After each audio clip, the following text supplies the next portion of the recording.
सुशांत की मौत से 6 दिन पहले की कहानी। हाउसकीपर नीरज का खुलासा।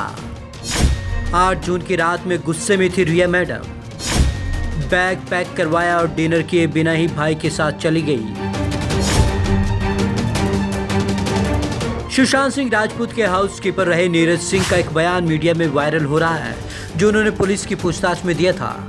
नीरज ने इसमें 8 जून की कहानी सुनाई है। ये वही तारीख थी जब रिया सुशांत का घर छोड़कर चली गई थी। नीरज के मुताबिक उस रात रिया इतने गुस्से में थी कि बिना डिनर किए बैग पैक कर अपने भाई के साथ रवाना हो गई थी। डिनर सर्व करने की तैयारी कर रहे थे नीरज कहते हैं 8 जून को केशव ने सभी के लिए डिनर बनाया।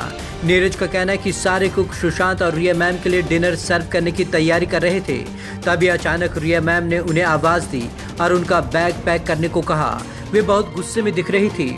उन्होंने उनसे कहा कि अलमारी से उनके सारे कपड़े बैग में पैक कर दूं। बाद में वे बिना डिनर किए अपने भाई शोभिक चक्रवर्ती के साथ चली गई।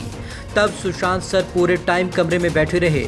रिया मैम के जाने के बाद उसी रात सुशांत सर की बहन मीतू सिंह घर आ गई।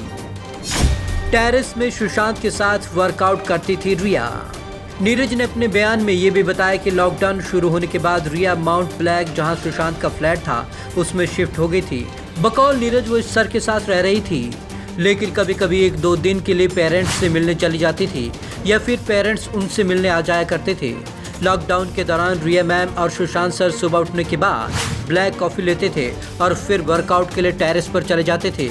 लंच के बाद कभी कभी वो टेरेस में योगा और म्यूजिक इक्विपमेंट रखते थे। फिर उनके वहाँ से जाने के बाद मैं टेरेस साफ करता था, केशव डिनर बनाता था और फिर सर सोने के लिए चले जाते। यह उनका डेली रूटीन था। Bureau report, Punjab Kesari TV, Chandigarh.